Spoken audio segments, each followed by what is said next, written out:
So my name is Matt Donovan. I'm from Bloomington, Indiana, and I would say, let's see, I am passionate about human performance improvement and instructional design. So I've made a career out of it. I enjoy what I do, but I tell you I'd do it if I only made $1.95 an hour. So don't tell my clients. I truly enjoy HPT, but my first exposure, thinking back to it, was in a graduate program when I was working on a couple of projects with a client as an intern, and had the opportunity to kind of see both sides of some of the things of how my business partners were starting to ask me questions that I wasn't getting in my traditional, instructional design classes. Even though I had needs analysis and task analysis, they were asking the questions of what does it matter. So, I mean, of course, I'm in my graduate program, and I'm thinking this all matters. I'm spending, 2 years of my life doing it. So, my first exposure really came from the authentic client environment, which drove me back to the class and pushed me to start asking the faculty at my graduate program, Indiana University, and start asking them, where can I learn more about this? And so at that time, you learn that there's a couple of classes that they have, and if you want to read some other books or articles, here's some great information to pick up on it. Ivor Davies was one of the faculty member at IU program who would tell fantastic tales of performance improvement stemming out of his advanced task analysis class. And that's where he introduced me to Gary Rumler and said, hey, if you haven't heard of this guy, take a look at some of his stuff. And so just started my journey on curiosity to learn more about human performance technology, human performance improvement. I was glad to have a program that really reinforced it and encouraged it and was knowledgeable on it. Even though instructional systems technology is what I went to grad school for, they embraced it and was able to support my direction in learning.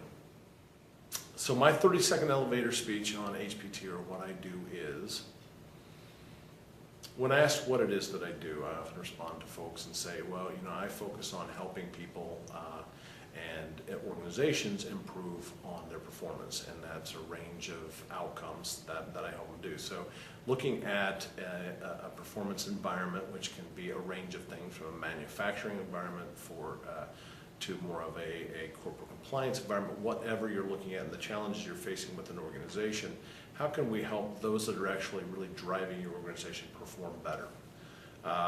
And they say, well, perform in what way? And that's the critical question we start off. And so that's part of what it is I bring to the table, is asking a key set of questions and really honing in on the interviewing skills and learning about what it is the organization does.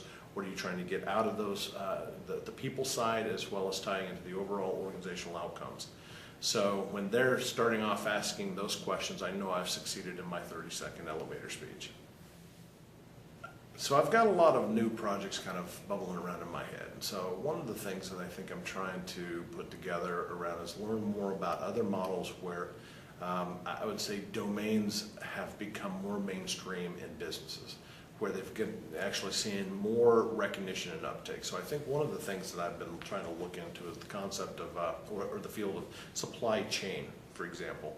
You go back 30, 40 years on supply chain, it was something that was a handful of people understood, there was theories behind it, but it has become something that every organization has somebody who is focused on the supply chain. How are you going to deliver on it? How are you going to optimize it? How are you going to focus on it? It's become its own field of study that's integrated within the actual business curriculum that you're seeing in the graduate program. So looking at comparable fields and saying, how have they made that transition to more consistently get a seat at the table and say, how are you going to help us do that? I think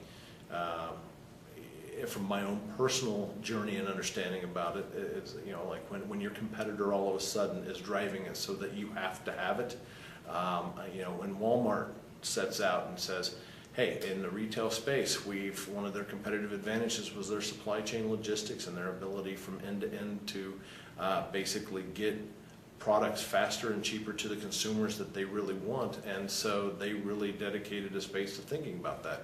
Well, when you're competing against them and you have to optimize what you're doing to meet that, because consumers are going to them over you, that's when all of a sudden your field of study really picks up and starts to get a seat at the table. So one of the areas I'm really trying to think more about is how are ways that we can really get more mainstream so that it's not something that we have to ask or prove our way to the table, but it's more of something to say, I need that expertise in my organization, and not just at, 2 or 3 levels deep into this, but we're talking about that level where you're really being consultative to the C level as well as the mid-management level. So, thank you.